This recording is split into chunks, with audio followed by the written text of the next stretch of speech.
The one that makes me crazy is the morning snack. Yeah, the morning snack drives me nuts. Why?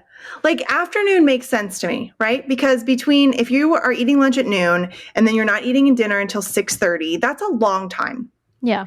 A long time, especially for a small human with a small stomach. They can't hold a lot in their stomach. I get that. 10 o'clock in the morning? I know. Sometimes they're like 9 in the morning. And I'm like, what? You literally ate an hour ago. You I know. literally ate 2 hours ago. Okay. I will say this because I have witnessed this with all 3 of my kids, and I'm wondering if any other moms out there of small children have seen this too. It was very common when they were young, so like 1 to 2, maybe even 3 years old, to eat a breakfast and then eat a second breakfast. So like, let's say, because when they're that young, they can't really wait a long time for a meal in the morning when they wake up. So let's say they're eating at like 6:30 or 7 in the morning, and then 2 hours later, they're eating again at 9 a.m. With all of my children, I've definitely seen that. Macienda makes nixtamalized heirloom corn masa. They work with small farmers all throughout Mexico, and they use traditional agricultural practices. And so we like Macienda because they sell their corn masa in different colors and, throughout the US, or you can purchase directly from their website. They have blue corn, yellow corn, red, and white. And this is so that you can make your own tortillas at home. And you can use the code MAM, MAM 10 for 10% off. And if you don't want to make your own tortillas, they also sell tortillas on their website. So it's Macienda.com, and the code is MAM10 for 10% off. Welcome to Modern Ancestral Mamas. We are Corey and Christine, 2 millennial moms on a mission to bring ancestral wisdom to modern motherhood. And today we are continuing our What Can I Eat series. We're going to talk all about snacks. I feel like this is probably a very hot topic. Maybe controversial topic. Maybe. I'm a little concerned. I feel like snacks, people get, I don't know, there's like strong opinions snacks on and desserts. Snacks. Yeah. Snacks and desserts. So we already did desserts, right? So you can go back and listen to that. We have also covered breakfast, lunch, and dinner. Yep. And after this one, there will be a drinks episode, and then that will be the completion of this series.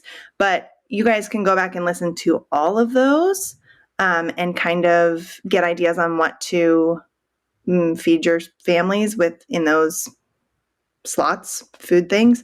And food categories. Yeah, categories. The other thing to mention about this series is that this is actually a repeat series. So it's not that the episodes themselves are repeats, but the topics are. So this is the second time that we have recorded this series.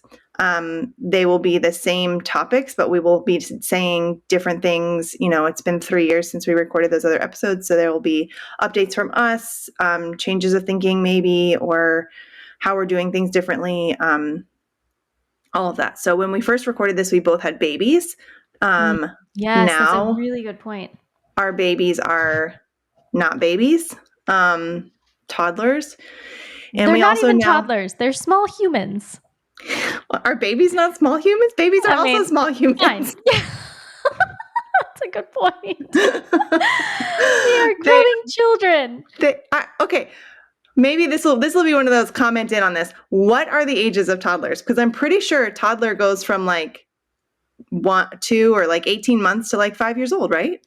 I think it ends at 2 because toddler means a toddling child. I know. Yeah. But like if you go to buy clothes, the toddlers section is going to have 5. That's a really good point. It goes up to like 4T. I think it ends at 5T. 5T is probably the end, right? Yeah. Might be 6T. No, definitely not. I think it's 5T. Yeah, because like 5 is when they start to kind of stretch out and they're like less baby shaped. Yeah. More small human shaped. Has that happened with your 5-year-old? Yes. Or is she still kind of chunky? No, she's like stretching out and like not very chubby anymore. Much more just little girl like. It's very sad. No, mine is still chunky, all right. In fact, the other day, my 11-year-old said, why does everybody like him so much? Oh, Why is everybody so obsessed with him? because he's adorable. I know. And I'm like, because he's just so cute. You can't help it when they're little chunky. All right. Anyway. Wait, I have to say one more thing for any of our listeners who are hanging out with just Corey and I right here. I am also babysitting my sourdough starter. So if you are watching, you get to see me do some stretch and folds because we're going out of town tomorrow and I need to make bread. So that's your motivation to watch this episode on YouTube so you can see Christine stealthily stretching and folding her sourdough? I know, right? And then make sure you hit the little bell so that you can watch future episodes on YouTube. Where you also might be stretching and folding your sourdough starter. Maybe we'll just have like spot Christine's sourdough starter, like a little Easter egg every episode. I know, right? That's oh my God. Okay. I've thought about doing something like that in our episodes where we have like a code word for ma'am listeners, and just in the middle of the episode, we don't even tell anybody. We just say the code word, and then if you catch it, then you win a prize. I don't know. You win a prize. Who knows? You get a high five, a virtual high five. Yeah, oh my totally. heavens. Okay.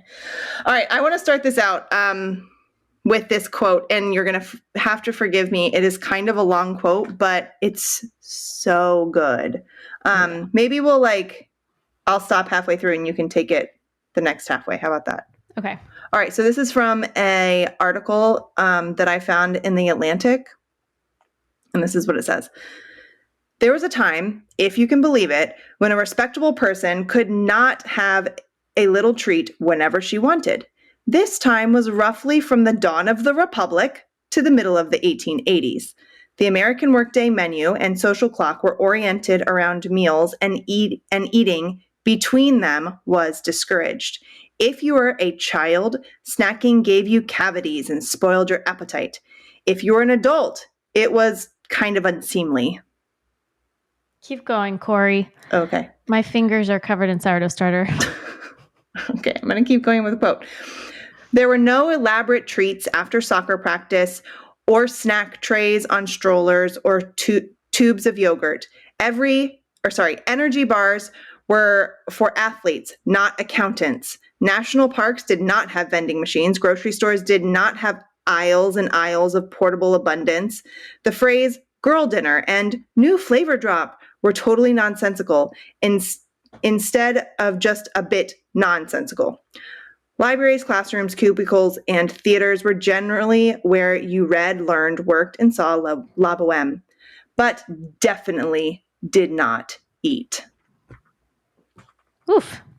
Mic drop on that.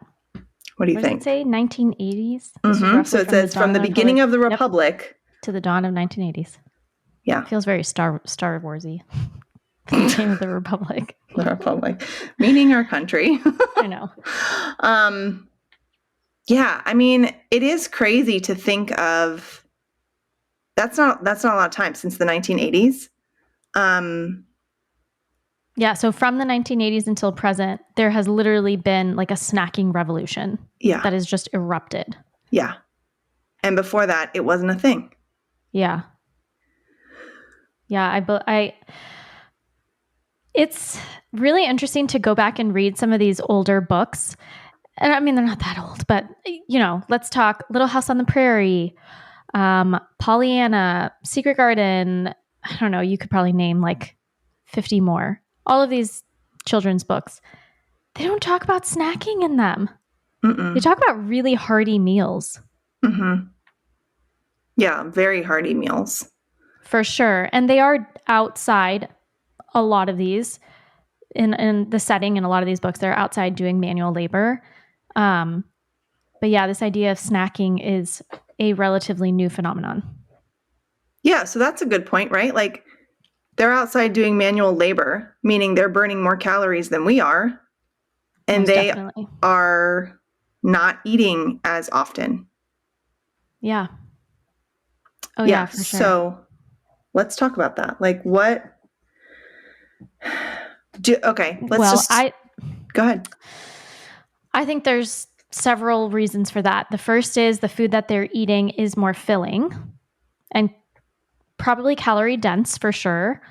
But it is very filling. I mean, I just think back to Farmer Boy and all of the food that Ma would put on the table. The buckwheat pancakes and the apple pies and the thick cut bacon and the pork and, like everything.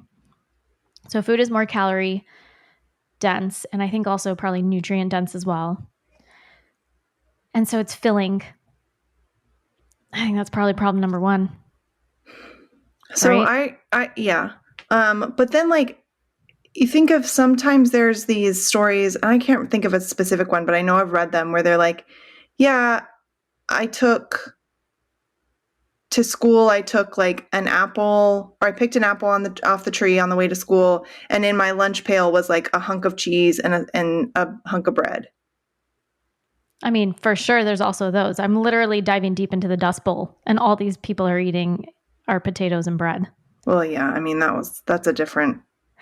It's like a famine. But like even just to be taking a hunk of bread and a hunk of cheese as your meal, if that's your midday meal, that's still fairly calorie and nutrient dense. Yeah, that is true, actually. Because it would have been a raw cheese, yes. right? And it would have been a heartier bread. Mm-hmm. Then it's not just like a slice of Wonder Bread or something. No, it would have been a whole wheat bread. So all of the nutrients and yes, totally. Yeah. So, okay. So like in this scenario, we have kind of laid out the idea that snacking may or may not be necessary. So what do you think, Christine? Do you think snacking is not necessary and a modern phenomenon? Okay. Full stop. Full stop. End of episode. Goodbye. Just kidding. I think I don't know why. Like, why is it that our society has gotten to this? Do you think it's a marketing thing? It's just like food people, manufacturers, just like, hey, you know what? We could create an entire new revenue source by introducing this snacking idea. Yes, I completely agree with that. I don't think that was done intentionally. Like, I don't think it was like, I don't know, all these food conglomerates came together and decided to create a new food category, which is snacks. I think it just happened organically with maybe the new food pyramid where all of a sudden carbs were the base and people started consuming more carbs. And so then they were hungry more often. And okay, so can I tell you what happened historically? Oh, yes, please. I looked this up. Okay. Historically, what happened was in the turn of the century era, okay? People were moving into cities. They were working in factories, right? And these kind of snack carts start popping up in the streets. So these are they're making spiced nuts and popcorn. That's the kind of stuff they're selling just in the streets of the cities, outside of the factories and things like that. So people walking around in the cities could just stop and buy a little snack. Mm-hmm. But it wasn't something you were going to do every day, right? This was going to be you went to the circus and bought peanuts, or you went to a baseball game and bought Cracker Jacks. That would have been an socially acceptable snack. And then by the time the 80s came around and we came around with the idea of we had vending machines all over the place and people were all of the sudden, and then packaging and stuff started to be available.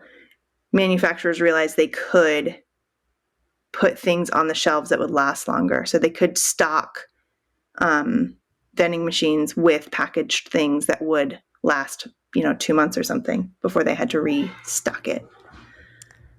Fascinating. Isn't that interesting? Yeah. So then I guess from there, we kind of went, all right, now we have to, I don't know, now we have to eat these things because they're for sale? Yeah. Here we are today. Doing an entire episode on snacks because it's such a hot topic. All right, so we have some stats that we can throw out? Do you want to pull some of those, or is your hand? Do we need to pause so you can go wash your hand? I'm getting better. The funny thing is, I need my finger to swipe your phone to get to the outline. Oh my gosh! But I can do it now. I can do it.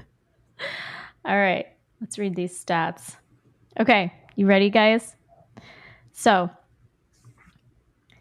94% of Americans snack daily. 94. Basically the whole population. It's insane to me. 59% of Americans gravitate towards cookies as snacks, followed by 58% of Americans that prefer potato chips. So you've got the Americans that are on the sweet train and then the Americans that are on the crunchy, salty train. In 2020, so 5 years ago, the United States snack food market generated the largest single country revenue, amounting to over 100 billion US dollars. Oh, wow. Stats show that quarterly sales for PepsiCo grew by 5%, fueled by higher sales of their snacks such as Tostitos, Cheetos, and Doritos. And then here's the last one. One poll found that Americans are spending roughly $9.22 a week on snack foods, which is approximately $479 a month on snacks. Holy And guys, that sugar. was 5 years ago. So you're spending roughly $500 a month on snacks. And before we started recording, because I'm going to repeat this, Corey and I were just talking about groceries, and I was telling her a story about snacks, actually. Okay. So I was explaining what my weekly grocery bill was. I don't know if I should share. No, you can give percentages. Percentages. Yeah. Oh yeah, totally. Okay. Yeah. And I was saying that this week I had to go to the grocery store to buy extra food because we were going to go on a trip and we're going with my whole family. And so there's extra food in there that we wouldn't normally buy because I do not normally buy snack foods. And it increased by, is that 50%? No. 100%? It doubled. It doubled. It doubled. My grocery bill doubled just because I bought things like chips. I'm trying to think. Chips, dried fruit, like maybe granola bars or I don't know, like a bar of some sort. I did buy kombucha. I don't make my own kombucha. But it was snacky food. It was, it was things I don't normally buy. And it literally increased my grocery bill by, it doubled. Mm-hmm. I mean, it was crazy. Totally crazy. And I told Corey before we got on, I was like, that's not sustainable. I don't know how people do that. Well, that's the thing, right? Like, I think that when people try and switch over to a real food lifestyle and they're going, oh my gosh, this is so expensive, it's because they're doing things like, and, forgive me because this is something that I do think is a good idea. Like you can just swap things, right? Like for sure. You're used to buying Lay's potato chips and then you just swap it for the cleaner version, the seed oil free version. But that swap is going to be more expensive. So totally. If you are doing that every single week, it's going to be a lot more expensive. That's just the nature of the beast. That's just how it's going to go. So my daughter last weekend had a birthday and a birthday party, and she wanted to have a snack counter or something, what you call like a snack bar. Which was super cute, and she like themed it all to be like fairy tales, and she had like chocolate coins because that's what Rumpelstiltskin would have. I don't know, something like that. Like it was really cute. And so we like got all these snacky things, but it was the same deal where I was like, I don't usually buy this stuff. And we had a huge bowl of Siete potato chips because, but they're more expensive, and it's like, definitely if you are trying to stick to a budget, cut snacks out, or at the very least, like make them at home. Make them at home. Yeah. I just had a thought that, for example, one of the things that I bought was cheese sticks. I don't normally buy cheese sticks, and I actually think cheese sticks are a great snack. Yeah, they are. If you're in a bind and for travel and things like that, especially car trips, they're amazing. But if budget is a concern, it is way more affordable to just buy a big block of cheese at Costco or even from your farmer. So like normally we get big blocks of cheese from our farmer and then just slice cut it it yourself. Yep. So I don't know.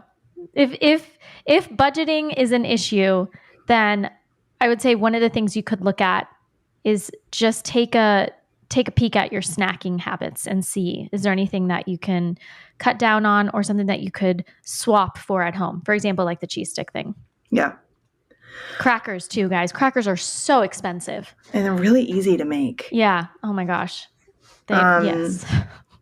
They're really easy to make. Okay. So I think one thing with snacks is that they need to be put into a proper context. Okay. So if you are snacking willy-nilly, right? Like you're just, anytime you feel a bit peckish, you go grab something, or your kids are the same way, right? That is a completely like free-for-all snack culture, which I think is where a lot of our issues come from, right? If we're free-for-all snacking and we feel a little peckish at like 4:30 and we're eating at 6:30, we're not going to then be hungry at 6:30 to eat the actual meal because we ate an hour before, or 2 hours before. But like, that's not enough time for your body to rest and be ready for a full meal whenever that ends up happening. But the problem is that as parents, our kid comes to us and says, I'm hungry. Your gut reaction is say, oh, okay, I'll get you something, But I think if we create a context around snacks and we create like a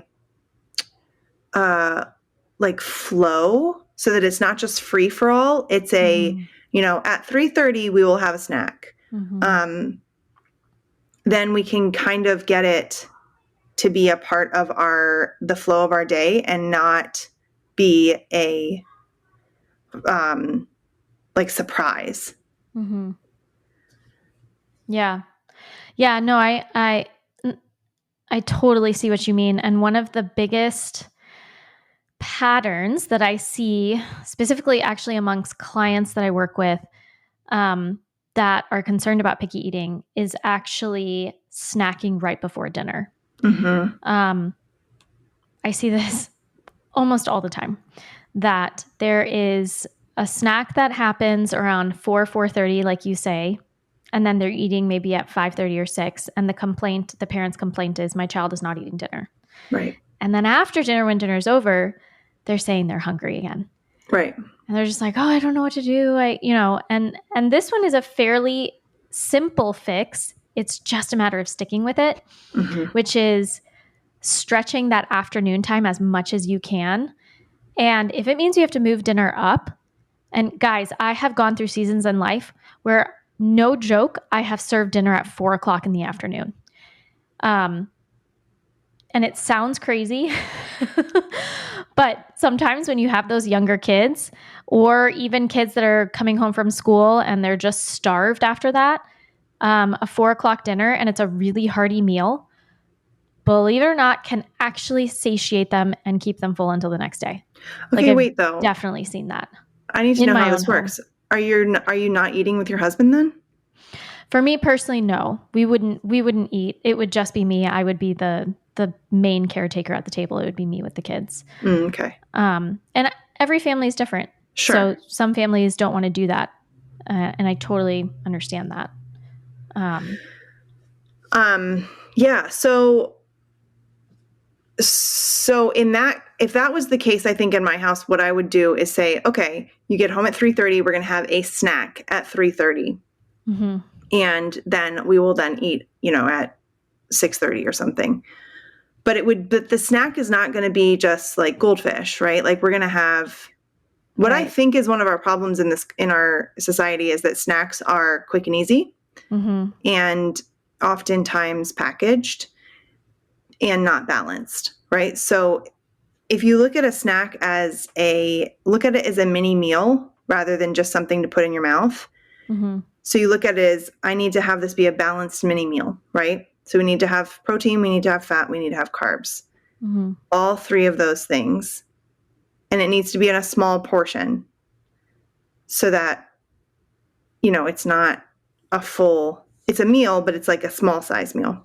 And then that'll, just carry you over to the next, whenever you're eating next. But yeah, that's interesting about just eating early as the solution to that. Yeah, I'm a fan for eating early. Personally, that's my own preference. But it's interesting how in seasons of life it changes. So it sort of just depends on the age of your kids and like what else you have going on. Exactly. What else you have going on. I mean, recently we just recorded with somebody else who was talking about how their kids weren't getting out of practice until like 10 o'clock or what would you say? 9 o'clock at night. And she said they weren't getting home till like 11. Yeah. Oh, yeah. And then they're eating dinner. So, and I hear things like that. And I'm like, oh my gosh, that's crazy. I can't imagine it. But then you realize, oh, it's a season of life. It probably it won't last very long. And, then you can go back to your normal routines and stuff. Okay. What else do we want to say about snacks as far as, can I just say I'm so annoyed with the constant, like there has to be a snack for everything. Like literally, it doesn't matter where you go or what time of day it is. It could be 2:00 in the afternoon. And it's like, okay. The one that makes me crazy is the snacks. Morning snack. Yeah, the morning snack drives me nuts. Why? Like afternoon makes sense to me, right? Because if you are eating lunch at noon and then you're not eating dinner until 6:30, that's a long time. Yeah. A long time, especially for a small human with a small stomach. They can't hold a lot in their stomach. I get that. 10 o'clock in the morning? I know. Sometimes they're like 9 in the morning. And I'm like, what? You literally ate an hour ago. You literally ate 2 hours ago. Okay. I will say this because I have witnessed this with all three of my kids. And I'm wondering if any other moms out there of small children have seen this too. It was very common when they were young. So like 1 to 2, maybe even 3 years old, to eat a breakfast and then eat a second breakfast. So like, let's say, because when they're that young, they can't really wait a long time for a meal in the morning when they wake up. So let's say they're eating at like 6:30 or 7 in the morning. And then 2 hours later, they're eating again at 9 a.m. With all of my children, I've definitely seen that. So you mean you like get up and you have something really quick in the morning, like hard-boiled egg or something? Yeah. That's like ready to go. Totally. Yeah. Okay. So we talked about this in our breakfast episode. We talked about having a wake up snack, right? Yes. Yeah. So that's the same idea, is that you have something first thing, like as soon as they're out of bed, and you're probably right out of bed too, and you're probably groggy and like not really quite there yet. And you're like, here, have something really quick. This will satiate you until I can get breakfast cooked. Yes. The rest of breakfast, like a full meal cooked. Right. So what are you giving them first thing then? Like what would be I mean, like you said, a hard-boiled egg, maybe yogurt. I mean, a glass of raw milk. Just something. Yeah. That's going to hold them over a little while. I mean, you know me, canned fish. I know. Canned fish first thing in the morning. That's a way to wake you up. Totally. It literally saves me. I cannot imagine waking up and eating. I mean, canned fish is like it's so pungent. Like that's like a lot first thing in the morning. Okay. Wait, can I just say, this is a total side note tangent. Has nothing to do with snacks, but great. I know, right? My oldest despises canned oysters. The smoked canned oysters. Yes. Those are the only ones that I find somewhat palatable. I don't even really like them that much. They make him gag. I have legit seen him gag trying to eat them. So I've just been like, okay, whatever. He doesn't eat them unless they're in a dip. All right. He'll eat them if they're in a dip, guys. Anyway, we were in Maine and he tried a raw oyster for the first time. And he was like, this is way better than the canned oysters. These are delicious. He ate like, I'm not even exaggerating, like 10 of them and was just like, this is so good. And so it's been really cool to see how he's like, yes, I love oysters, but don't ever give me a canned oyster again. I'm like, don't worry. I won't ever give you a canned oyster again. We'll just be raw oystering it. I know, right? Shoot it. Totally. Raw oysters are like the closest thing I get to doing shots. I know. I love watching you do that. Okay. It's like just as bad as tequila. Okay. Wait, I want to talk about getting back to having a snack be kind of like part of the whole expected routine of the day. In France, they have something called a le goûter. Okay. Ooh. So this is they don't call it a snack. Okay. But it's a snack. And it's because kids get off from school at like 2:30 or something. And, Europeans eat late. Yeah. So they're not eating dinner until like 7:30 or 8. Mm-hmm. So they have this in the middle of the day. The children expect a afternoon or after school snack. Mm-hmm. And but the thing is that it's what I see the difference being is that it's not a panicked, my child is hangry, they're about to have a tantrum in the middle of the grocery store, I have to hand them something. Like it is expected, it is planned, everybody knows it's coming. And therefore, everybody can be prepared and everybody can count on it. Like the kid gets off school, can count on their parents having something for them to eat. The parent knows that they have to have something for their kid to eat. And it is always, or it's supposed to be culturally, it's expected to be something nutritious. So oftentimes, it is like the classic le goûter is a baguette with butter and dark chocolate. Oh. So that's not like incredibly nutritious, but it is France. So you do know that the bread is better than what we would have in the States. The butter is better. The chocolate is better. Like totally. Yeah. We can all recognize that. But I just think it's so interesting that they have this like built-in thing and that they expect it to be it generally is expected to be somewhat sweet, even if that means it's like a sweetened yogurt or a piece of fruit. And they can count on it. There's no panic like, oh my gosh, I need to give my kid a snack. This happens at this time of day. We know it's going to happen. Here's what it's going to be. Like everybody knows it's coming. Yeah. I remember visiting Ecuador as a child and there being something very similar. They called it merienda cena, which was basically the same thing. It's like a snack before dinner. And a typical one would be something it's very similar to a pão de queijo, which is like a Brazilian cheese bread, except this is called pan de yuca. So it's made from the yuca plant. And so you would eat that with like a yogurt, a drinkable yogurt. Or they would have these little, it's like a tamale, but it's not a tamale, but it's kind of made from the same, I think it's also corn-based. It's called humitas. And yeah, it almost looks like a tamale, but it's filled with cheese. Like that was another very typical afternoon snack before dinner. But it was the same thing because dinner was also later. Mm-hmm. And also dinner was not very heavy because the heaviest meal of the day was always in the middle of the day. Yeah. Dinner was usually lighter. So that's so interesting. I don't think dinner is lighter in France.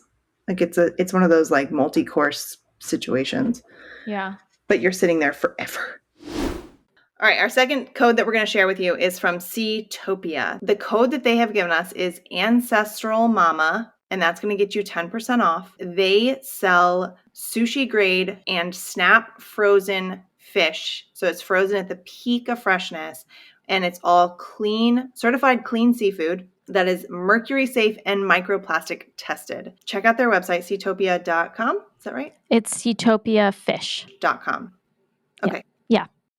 Hey guys, 2025 is the year for you to take control of your family's health. The first step is getting in the kitchen and cleaning out your pantry and fridge. Get rid of all of the processed crap. I can help you with my Real Food, Real Families online course. In just 5 weeks, I will walk you through all of the steps so you can start creating healthy, delicious meals for your family on a regular basis. Go to nourishthelittles.com and click on the drop-down menu labeled Courses. Then click on Real Food, Real Families, and we're going to put a link in the show notes for you to use. Then use that code MAM10, that's MAM10, for 10% off this course. What? You have a face like you're going to say something, and nobody can see it if they're not watching YouTube. I was looking to see what was next. This is actually a really good outline. From our 3 years ago. It's very thorough. We covered a lot. Yeah. Okay, I think, can we touch on the concept of nutrient density versus empty calories with this? Oh my gosh. Yes. I would say for the most part, snacks are just empty calories. Right. In the US. I mean, yeah, we're talking, if we're discussing just conventional snacks, it's Cheerios, it's Goldfish. chips, goldfish, crackers. Yes, fruit juices, fruit roll-ups, gummies. That is literally just straight sugar going in and out. There's nothing nutritious in that. And so that's why your kid is going to be hungry an hour later, begging for more food. And one of the things that I always say to my kids, they probably hate that I say this. If you are truly hungry, you will eat anything I offer you. Which 9 times out of 10, it's a can of fish. It's canned fish. All Christine eats, people. I know, right? I'm sorry, guys. But it's so funny because I'm like, I'm so hungry. Oh, okay. Go grab a can of fish. Like, if you really are starving and you can't. That's not true. Oftentimes I'll tell them to have a glass of raw milk too. Yeah. Our go-to snack, I'm using quotation with my fingers, is you may have a glass of raw milk or you may have a glass of kefir. Oh yeah, that's a really good idea too, yeah. And that's it. Because how many moms out there, I don't know, comment, how many of you guys think they're snacking because they're bored? Yeah. I see that so often, even with my own kids. They're just bored. So they're like, can I have a snack? They want something to do. No, let's go for a walk. Or, I don't know, especially if you're like an hour away from the meal or like 30 minutes away from the meal. Like, come on. I mean, if you're 30 minutes away from the meal, depending what meal, you can just move it up. But, if they're bored, then... Okay, so toddlers can consume anywhere from like 1,000 to 1,400 calories per day, right?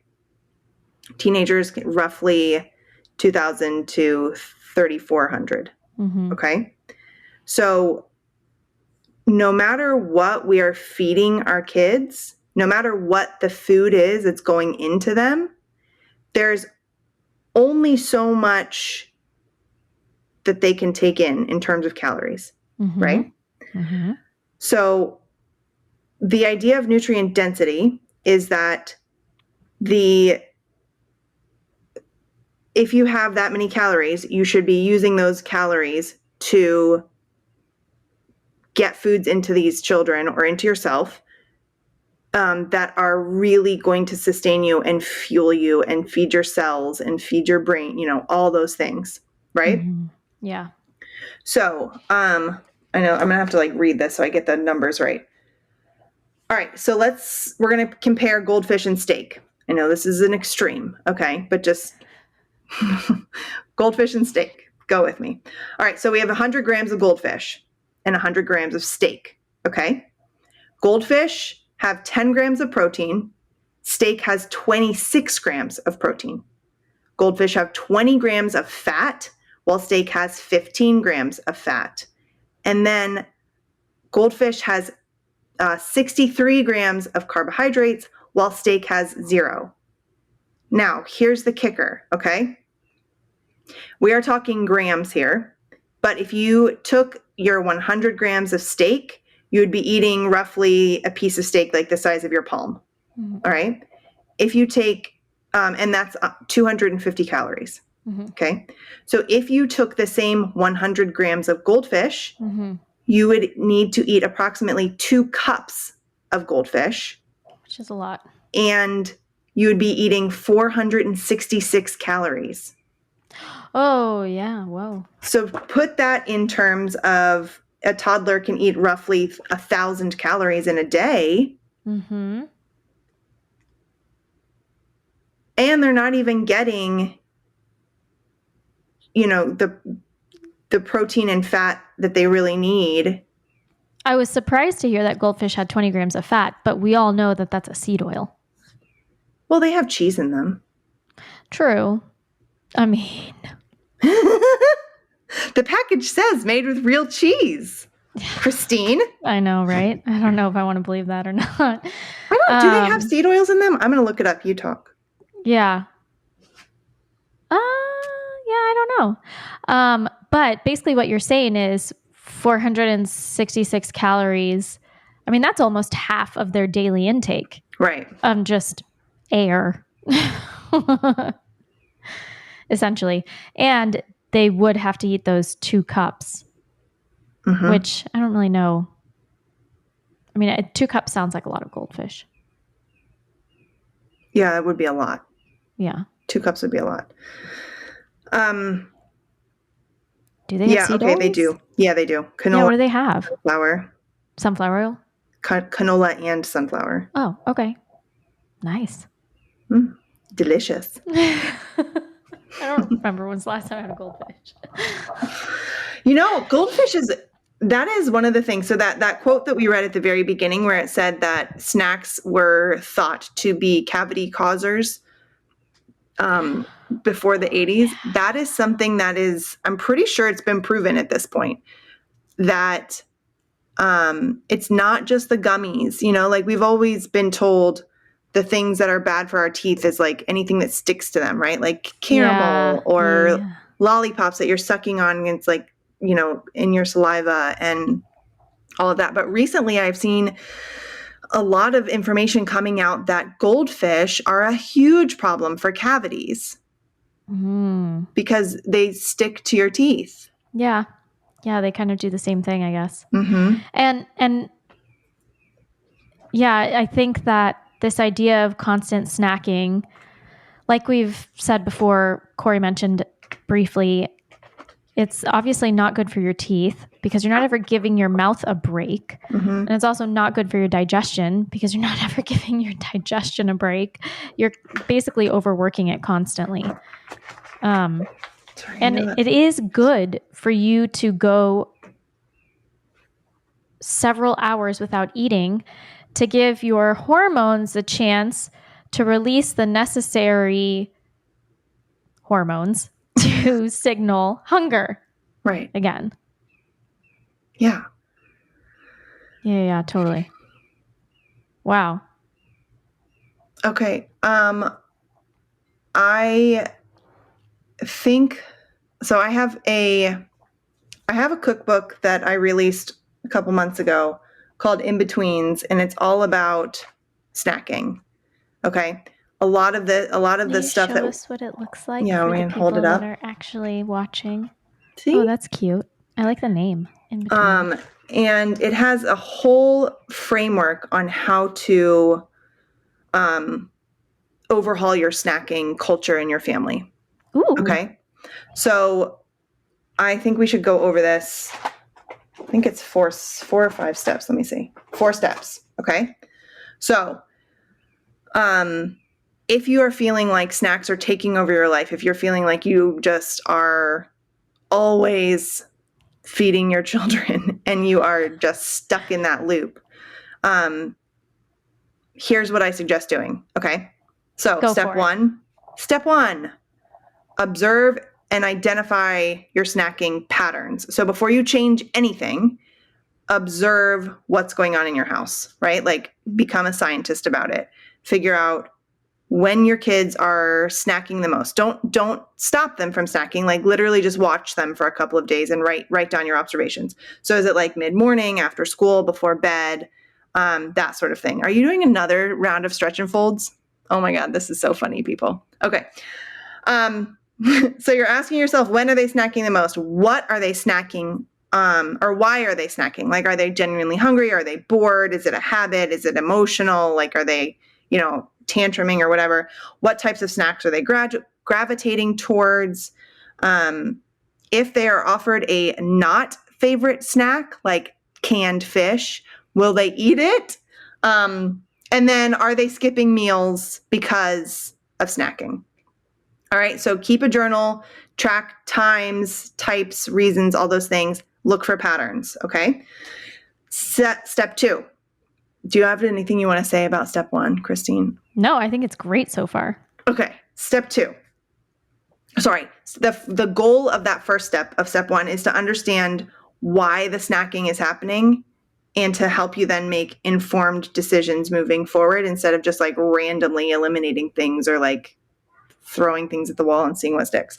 So step 2 is to set boundaries and develop a structured snack time. Okay.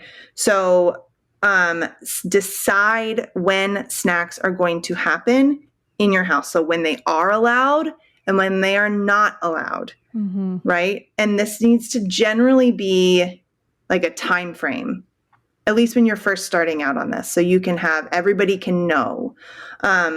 Communicate with your family. Always, always, always communicate with your kids, no matter how old they are.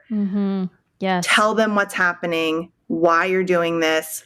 You can even say like, we're just going to try this for a couple of weeks and see how it goes. You don't ever make them feel stressed out because they don't know what's going on. Yeah. Can I add to that? Yeah, please. If the younger the child you have, if you happen to have very young children, visuals are super helpful. Yeah. And just calling them eating windows. So, Okay. Your eating window is from, I don't know, XYZ time to XYZ time. And then have cute little schedules, visuals up on the fridge or somewhere that's easy for them to see it. Right. Okay, so step 3 is plan balanced snacks, not just empty carbs, and like make it a plan, okay? And put a note on your fridge, write it down. Say, like you could draw on your note, you could say snack time is at 3:30. We will have apples and cheese and sausage balls or hard-boiled eggs or whatever. But like you could do a little drawing of like, here's your apple, here's your slice of cheese, here's your hard-boiled egg, So everybody knows this is when it's happening. This is what is happening. I know what to expect. I know when we're going to get there. I mean, if you wanted to, you could have your kids help you plan this. You could say like, here are 3 options from the carbs category. Here are 3 options from the protein category, 3 options from the fat category. Which one of these do you want to put on this day? Yeah. And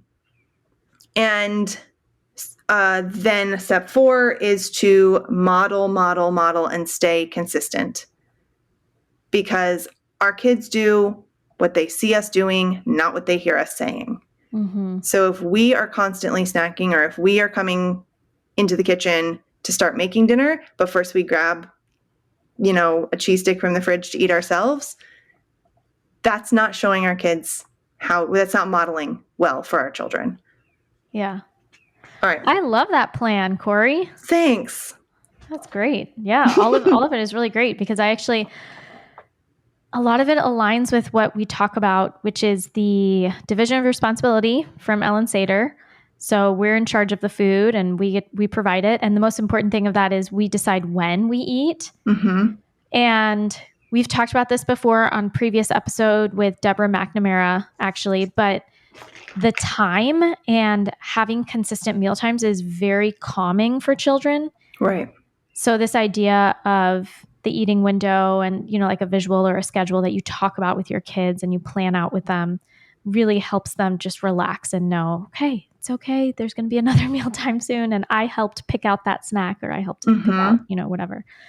Yeah. Nailed it. Bam.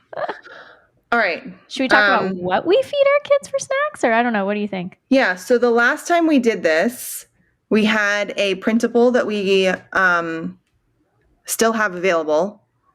We'll link it, I guess, in the show notes. But it is a printable that is all about, it has all lists of homemade snacks and store-bought snacks.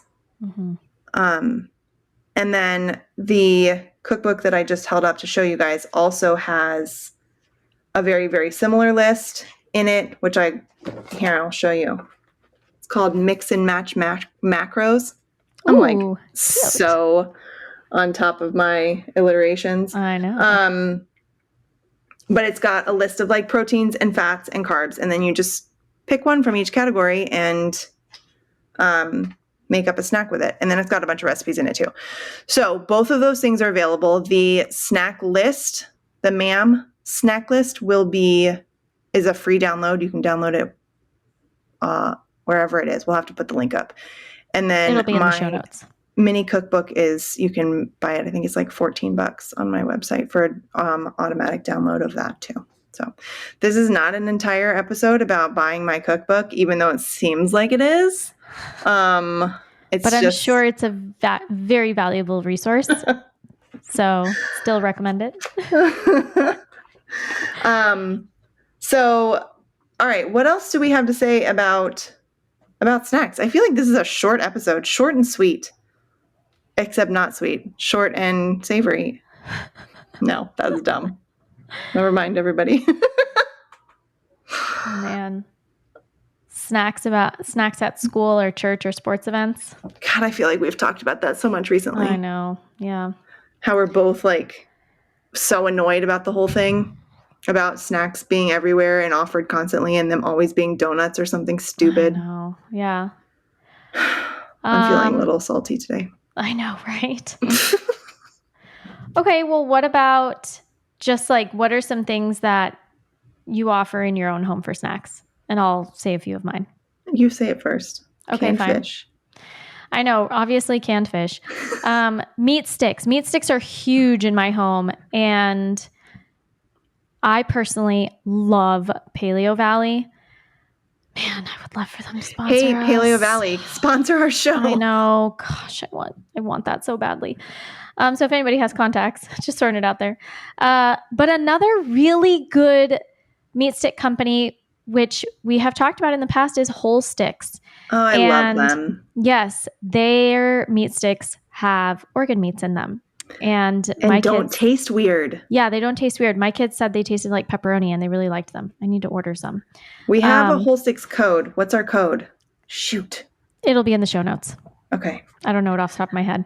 But anyway, so meat sticks is really big. Really great company. They're a really great company. Small company. Small family owned. Please support them, guys. Yeah. We would appreciate that.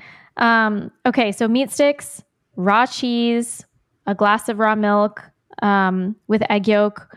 Oftentimes, I'll just put like a raw egg yolk and then blend it until it's creamy, and you could add cinnamon on top, something like that. Fruit, pork rinds, pate, always. Pate and fruit, pate and veggies, pate and crackers, just pate. I know your kids will like lick pate off the spatula, won't they? When you're cleaning out the blender. They're obsessed with it. Properly prepared nuts, slices of raw butter. Yeah. Like cold butter. That's a really good one. Nori. Yes, seaweed. Oh my gosh. Seaweed. Yes, my people are obsessed with seaweed. And seaweed is an easy one because you can add anything to it. You can roll it up. You can add cream cheese and veggies, or I don't know. Like make like a spring roll or something with it. Yeah. I'm trying to think if there's been trail Olives. mix, making my own trail mix. What'd you say? Olives. Olives are really good. Fat bombs or like fat bars. Mm-hmm. And if you go online and you just Google fat bomb, there's hundreds of recipes that come up. Or Google something called like a keto bar, which is basically, you know, just a fat bar. What else? Just like an avocado. Yogurt. Cottage cheese. I've been making these yogurt like smoothies. Oh, you have? You've been making these yogurt drinkables. Oh my gosh, they look really good. Yeah. So the key is that if you make like a smoothie with frozen or fresh fruit and try and stick it in the fridge, it gets weird, you know? Yeah. But if you cook the fruit first, so you can use fresh fruit or frozen fruit and you cook it to where it gets, you don't have to add any sugar or anything. You just have to add some water so it doesn't burn. And then you simmer it. It takes a little while, but you simmer it until it is soft and kind of jammy. Okay. Then you add that to the yogurt with some milk. You could add, you know, cinnamon or honey or any of those things if you wanted to. And then blend that up. It won't separate and it won't turn into a weird texture. Yeah. I'm going to have to try that. I saw that you cooked the fruit and I was like, oh, that's interesting. I would have never thought of that because you're right. I have definitely done the frozen fruit route or like the fresh fruit route without cooking it. And yes, it gets weird and it separates. It separates 100%. Or it gets like, it ferments. Yep. Yes. And then you're like either exploding things in your refrigerator or this will ferment after a long time. Like if you leave it, I just did that this morning, actually. Like I had lost one in the back of my fridge and I found it this morning and I was like, oh, cool. I had this for breakfast. And I went to open it and went, and I was like, ooh, oh, maybe I won't eat that for breakfast. I know, right? Oh man. Probably be fine, but I didn't eat it. Oh, that's hilarious. But wait, I thought of another one, popcorn. Oh yeah. Because popcorn is a really easy way to add fat to it, to add seaweed for minerals, and to add pluck, organ meats. Shout out to Eat Pluck. This is going to be our If These People Paid Us for Ads podcast. That'd be great. I know, right? What else? What else do you do for snacks? That's a good one. Like muffins. Oh, obviously, yeah. Yeah, like any muffins. Of those baked things. Often sourdough discard crackers. Yeah. Often we'll serve those with, you know, other things. Like those are going to be not the only option. Something I have in... Go ahead. No, sorry. I know I keep coming up with all these ideas. Guys, this happens a lot in my home because we're in this weird spot where one package of breakfast sausages will like not quite last. I mean, doesn't feed all of you. It doesn't feed all of us. So we need 2, but then 2 is too many. And then obviously there's leftover. Oftentimes that ends up being a snack. Like I literally just put it on a plate. Judge me if you want. I put it on a plate and I set it on the countertop. I don't even put it on in the fridge. Like it's just like room temp sausage after it's been cooked. And if anybody's hungry, it's like, here's a sausage, eat a sausage and a muffin kind of thing. Like, there you go. Yeah. Same thing with like bacon or meatballs, chicken wings, like any of those things. It's so funny because it's all the same. Yes. It's all the same. All right. I think that's all we've got. Wait, should we? Else? Well, I was going to say, should we say anything about packaged snacks? Because I do think that there's a list. Yeah. So I think the thing that we need to say about packaged snacks is the things to watch out for, because I don't think we want to just like list off all the great packaged snacks out there. Okay. I think instead the thing we say is, what are our red flags? Like what when you are picking out packaged snacks are you looking for and then putting back on the shelf if it contains? Yeah. I mean, for me, the first would be either seed oils, artificial colors, and artificial sweeteners. I don't know. What about you? Yeah. Yeah. Yeah, if it has anything like that, then no. Yeah. And then if it passes all of those and it happens to be a sweet snack, my next thing that I'm looking at is actually the sugar content. I'm really curious, like, how much sugar does this have? Knowing that it's a snacky food. Yeah, knowing that you've put it in the right context. It's not an all the time thing. This is going to be like kind of like a treat, right? Yeah. Yeah. Okay. I think those are generally what I would be looking for. I think oftentimes I'm going to say no to things that have like MSG of any sort, which would be also can be under the label of natural flavors. Oh yeah. And then yeah, other than that, it just depends on the context of why I'm buying it. And like how often I'm going to be buying this. So there are some things where I can kind of like overlook it if it's like, oh, we're going on vacation and we're bringing this. But yeah, for if example, it's like an everyday thing. Chips in my house is not something that we normally buy. They're expensive, guys. They're so expensive. And so chips are like a rare, like you said, a trip or I don't know. Right. Or a birthday or something like that. Something like that. But chips are a tricky one.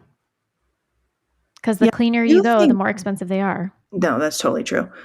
But I do think that it is incredible where we are at now versus even probably when we recorded this the first time around, because I went to a regular grocery store the other day, and I think it's Tostitos.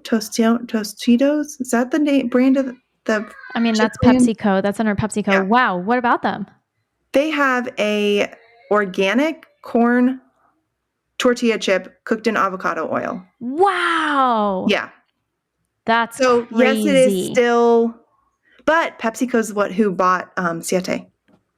Oh, yeah. Duh. So we knew that was shifting. We knew that was going to happen. Yeah. But still, like, that means that is now going to be available to the American consumer. Yeah. Yeah, that is a really big deal. So we will see. I mean, this is just going to keep happening if we keep, as Americans, prioritizing and spending money on this kind of stuff. Oh, for sure. Yeah, that it's a snowball effect. I literally screenshot. I mean, it was titled Maha Wins, but it basically was Steak and Shake, move to 100% beef tallow and replace seed oils. McCormick dropped food dyes and reformulating certain products. PepsiCo will remove artificial ingredients from popular food items. It's literally a list of all of the companies that are starting to make these small changes, which for many of us, this doesn't apply to us directly because we're just opting out altogether. But for the general public, this is fantastic. And it's moving in the right direction. Mm-hmm. So I call it a win. I agree with that. It is a win. Awesome. All right, guys. I did 2 stretch and folds. This is great. I only have 2 more.